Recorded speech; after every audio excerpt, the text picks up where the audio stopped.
Panskura super speciality হাসপাতালে স্বাস্থ্যকর্মীদের ধর্ষণের অভিযোগে তোলপাড় গোটা রাজ্য। আর তার মধ্যে আপনাদের জানিয়ে রাখি, এই ঘটনায় যখন তোলপাড় রাজ্য, তখন জেলা স্বাস্থ্য দপ্তরের প্রতিনিধিরা তারা গেলেন পাঁশকুড়া হাসপাতালে। জেলা স্বাস্থ্য দপ্তরের 5 জন প্রতিনিধি তারা আজকে পাঁশকুড়া হাসপাতালে যান।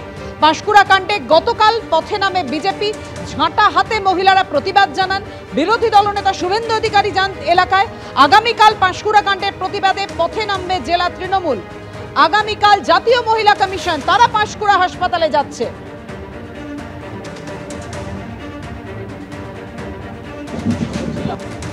রবিবার পাঁশকুড়ার এই সুপার স্পেশালিটি হাসপাতালের মহিলা স্বাস্থ্যকর্মীকে ধর্ষণের ঘটনার পর থেকে কিন্তু তপ্ত থেকেছে এই হাসপাতাল চত্বর। হাসপাতালের অস্থায়ী কর্মীদের বিক্ষোভ থেকে শুরু করে রাজনৈতিক দলের বন্ধ, বিক্ষোভ মিছিল সবই সাক্ষী থেকেছে এই পাঁশকুড়া সুপার স্পেশালিটি হাসপাতাল। কিন্তু আজ সকাল থেকে এই পাঁশকুড়া সুপার স্পেশালিটি হাসপাতাল কিন্তু কার্যত থমথমে হয়ে রয়েছে। এলাকার কর্মীরা যারা রয়েছেন, অর্থাৎ এই হাসপাতালে যে সমস্ত কর্মীরা রয়েছেন, তারা কিন্তু আশা আকাঙ্ক্ষার দোলাচলে কিন্তু রয়েছেন। কেননা তাদের বক্তব্য যে এই হাসপাতালে ফেসিলিটি ম্যানেজার জাহির আব্বাস খান দীর্ঘদিন ধরে তাদের উপরে যে অত্যাচার চালাতো, এখন সে গ্রেপ্তার হলেও পরবর্তীকালে জামিনে মুক্ত হয়ে ফিরে আসার পর তার সেই রকম দৌরাত্ম্য কি থাকবে, সেই আশঙ্কা কিন্তু করছেন এই হাসপাতালের সেই সমস্ত ঠিকা কর্মীরা। কেননা এর আগে 2008 সালে গ্রেপ্তার হওয়ার পরও জাহির যেরকমভাবে অত্যাচার চালাতো এই সমস্ত কর্মীদের ওপরে, সেই ভয়ে কিন্তু ভীত সন্ত্রস্ত এই যে হাসপাতালে যে সমস্ত কর্মীরা। হাসপাতালের তরফে যে একটি 4 সদস্যের একটি তদন্তকারী টিম তৈরি করা হয়েছিল, তারা কিন্তু ইতিমধ্যেই তারা তদন্ত কাজ সম্পূর্ণ করেছে এবং সেই রিপোর্ট জমা পড়েছে জেলা মুখ্য স্বাস্থ্য দপ্তরে।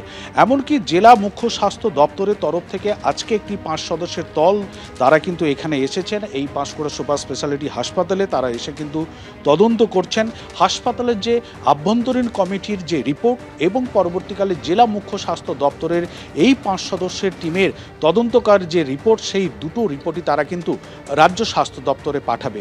এখন কত তাড়াতাড়ি এই পাঁশকুড়া সুপার স্পেশালিটি হাসপাতালে পরিস্থিতি স্বাভাবিক হয়, তার দিকেই তাকিয়ে রয়েছেন এলাকার বাসিন্দারা। পাঁশকুড়া থেকে ক্যামেরায় ভগবান সাহ, বিশ্বজিৎ দাসের সঙ্গে বিটন চক্রবর্তী, এবিপি আনন্দ, পূর্ব মেদিনীপুর। পাঁশকুড়া কাণ্ডে ধৃত জাহির আব্বাস খান তার আরও কীর্তি ফাঁস। আগেও জাহিরের বিরুদ্ধে স্কুল ছাত্রীকে ধর্ষণের অভিযোগ উঠেছিল। 2008 সালে 8ম শ্রেণীর ছাত্রীকে ধর্ষণের অভিযোগ। জাহিরের কাছে টিউশন পড়তো সেই নাবালিকা। অন্তঃসত্ত্বা হয়ে পড়লে ওষুধ খাইয়ে গর্ভপাত করানোর অভিযোগ। কয়েক মাস জেলেও ছিল এই জাহির আব্বাস খান। জ্বর, সর্দি, কাশি থেকে খিঁচুনির মতো উপসর্গ, আর সেই থেকে প্রাণঘাতী রোগ ছড়াচ্ছে কেরলে, যার পোশাকি নাম প্রাইমারি অ্যামিওবিক মেনিঙ্গো এনসেফেলাইটিস। মস্তিষ্কে সরাসরি আঘাত হানার ফলে অনেকেই এগে ব্রেন ইটিং অ্যামিবাও বলে থাকেন। তবে কি এই রোগ, কেনই বা চিন্তার, কি বলছেন চিকিৎসকরা? জ্বর, সর্দি, কাশি, খিঁচুনি কিংবা অসংলগ্ন আচরণ, এসব উপসর্গ দেখেও সাধারণ রোগ ভেবে উড়িয়ে দিচ্ছেন? সাবধান হন, আপনার শরীরে বাসা বাঁধেনি তো সর্বনাশা ঘিলুখেকো অ্যামিবা? কেরলে ইতিমধ্যে এই রোগে মৃত্যু হয়েছে 19 জনের, যার পোশাকি নাম প্রাইমারি অ্যামিওবিক মেনিঙ্গো এনসেফেলাইটিস। এর জন্য দায়ী নাইগ্লেরিয়া ফাউলেরি নামে একটি প্যারাসাইট। সারা বিশ্বে গত কয়েক বছরে এই রোগে আক্রান্তের সংখ্যা ছিল মাত্র 500। তবে উদ্বেগের বিষয় হলো গত 1.5 বছরে শুধু কেরলেই আক্রান্তের সংখ্যা হয়েছে 120 জন, যার মধ্যে চলতি বছরে আক্রান্তের সংখ্যা 69, যার মধ্যে মারা গেছেন 19 জন। মৃতদের মধ্যে যেমন 3 মাস বয়সী শিশু আছে, তেমনই রয়েছেন 52 বছরের ব্যক্তিও। 1 সেপ্টেম্বর কেরলের কোজিকোর গভর্নমেন্ট মেডিকেল কলেজে মৃত্যু হয় এক শিশু, এক মহিলার। অর্থাৎ সব বয়সের মানুষই এই রোগে সংক্রমিত হতে পারেন। আমরা বিভিন্ন 2-3টি কলেজের এই ধরনের ডাক্তারবাবুরা মিলে এবং SSKM ট্রপিক্যাল মিলে আমরা কিন্তু একটা ককটেল রেজিম ঠিক করে সেই মতো এগিয়ে সবাইকে সেটাই চিকিৎসা করছি এবং সেটা আরও কয়েকটা কলেজেও এগুলো ফলো করা হচ্ছে। তাতে আমাদের এরকম 30% ডেথ এবং 70% সার্ভাইভাল হচ্ছে। বিশেষজ্ঞরা বলছেন এই অ্যামিবা কোনোভাবে নাক বা মুখ দিয়ে ঢুকে সোজা মস্তিষ্কে চলে যায়, তারপর মস্তিষ্কের টিস্যু কুড়ে কুড়ে খেতে শুরু করে, ফলে সেন্ট্রাল নার্ভাস সিস্টেমে মারাত্মক প্রভাব পড়ে। মস্তিষ্ক নিষ্ক্রিয় হবার 5 থেকে 10 দিনের মধ্যে শারীরিক অবস্থার অবনতি শুরু হয়। উপসর্গ হিসেবে দেখা দেয় জ্বর, মাথা ব্যথা, বমি থেকে খিঁচুনি। আক্রান্ত ব্যক্তি অসংলগ্ন আচরণ করতে থাকেন ও চেতনা হারান, যাকে চিকিৎসকেরা বলেন প্রাইমারি মেনিনজাইএনসেফ্যালাইটিস। সূত্রের খবর, কেরলে পরিস্থিতি সামাল দিতে বেশ কিছু পদক্ষেপ নেওয়া হয়েছে। স্ট্যান্ডার্ড গাইডলাইন তৈরির পাশাপাশি বিদেশ থেকে ওষুধ আনানো হয়েছে। মিল্টেফসিন ও অ্যামফোটেরিসিন বি নামে 2টি ওষুধ ব্যবহার করে সেখানে মৃত্যুর হার 90% থেকে কমিয়ে 24% আনা হয়েছে। তবে কেরলের সংক্রমণ নিয়ে রাজ্যেও বেশ খানিকটা উদ্বেগ ছড়িয়েছে। কলকাতায় প্রথমবার 2015 সালে এই রোগের হদিশ পাওয়া যায়। সেবার একজনের মৃত্যুও হয় এই রোগে। এরপর 2023 সালেও কলকাতায় এই রোগে আক্রান্ত 2 জনের হদিশ পাওয়া গেছিল। সূত্রের খবর, গত বছর থেকে এই বছরের মধ্যে ইনস্টিটিউট অফ নিউরোসায়েন্সেসে এই রোগ নিয়ে মোট 14 জন ভর্তি হয়েছেন। তার মধ্যে মৃত্যু হয়েছে 9 জনের, সেরে উঠেছেন 5 জন।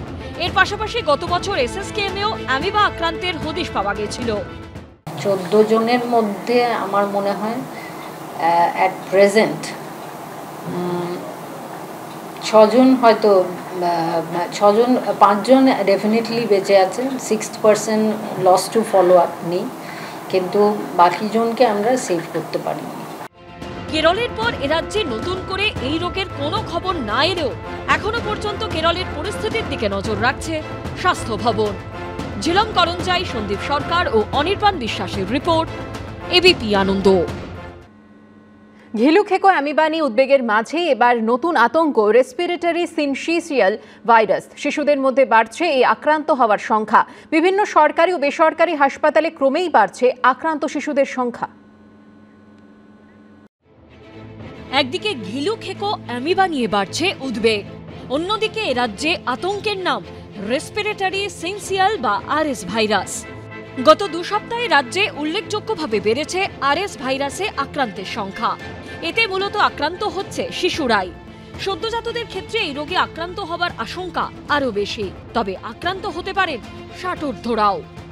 আমরা প্রত্যেক বছর জেনারেলি এই সময়টাতে নানা রকম virus infection pi, influenza, adeno, metapneumo virus.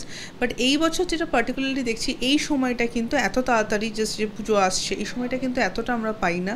But এবার পাচ্ছি বাচ্চাদের ফিভার এবং তার সাথে সর্দি কাশি, এবং সেখানে গিয়ে শ্বাসকষ্ট হচ্ছে। বাচ্চা তখন পিআইসিইউতেও ভর্তি হচ্ছে। এখন আমার পিআইসিইউ ফুল এবং প্রত্যেকটা বাচ্চায় আরএসভি নিয়ে ভর্তি আছে। এই রোগের উপসর্গের সঙ্গে মিল রয়েছে অন্যান্য ভাইরাস ঘটিত রোগের। এই রোগে আক্রান্তদের জ্বর, শ্বাসকষ্ট, কাশি, খাওয়ায় অরুচির মতো নানান উপসর্গ দেখা দিচ্ছে। কমন যেরকম রেসপিরেটরি ভাইরাসের যা সিমটম হয় এদেরও তাই, যেটা আমাদের ভাষায় অ্যাকিউট ব্রঙ্কিওলাইটিস, এটা হচ্ছে স্টার্টিং। তারপরে কখনো কখনো হয়তো নিউমোনিয়া ডেভেলপ করতে পারে। মানে সহজ কথায় বললে তাদের শ্বাসকষ্ট হচ্ছে, কাশি সর্দি হচ্ছে, জ্বর থাকছে। জ্বরটা হয়তো তাড়াতাড়ি চলে গেল, কিন্তু কাশিটা কমতে তাদের প্রচণ্ড মুশকিল, এবং শ্বাসের সমস্যা হচ্ছে। কেউ কেউ হয়তো শ্বাসকষ্টের জন্য হয়তো হাসপাতালে ভর্তি হতে হচ্ছে। সরকারি হাসপাতাল তো বটেই, শহরের একাধিক বেসরকারি হাসপাতালে পরীক্ষার পর শিশুদের মধ্যে ধরা পড়ছে এই রোগ। যেমন পাকসার্কাসের ইনস্টিটিউট অফ চাইল্ড হেলথের পরীক্ষায় গত 1 মাসে আরএস ভাইরাসে আক্রান্ত 41 জন শিশুর হদিশ মিলেছে। বছর যেটা হয়েছে যে এটা একটু আগে এসছে, আমরা ইউজুয়ালি পোস্ট অটাম প্রি উইন্টারই এই আরএসভিটা পাই। এবারে একটু আগে এসছে, কিছু কিছু ক্লাস্টারিং অফ কেসেস এসছে, বাট প্রত্যেক বছর যেই হারে পাই সেরকমই, এর থেকে বেশি কিছু না। যাদের বয়স 1 বছরের তলায় তারাই বেশি সিরিয়াস হয়, তাদেরই সমস্যা বেশি হয় অ্যাকচুয়ালি। আরএস ভাইরাসে আক্রান্ত অনেক শিশুই এই মুহূর্তে ভর্তি রয়েছে বিভিন্ন হাসপাতালের পেডিয়াট্রিক বা আইসিইউতে। সন্দীপ সরকারের রিপোর্ট, এবিপি আনন্দ।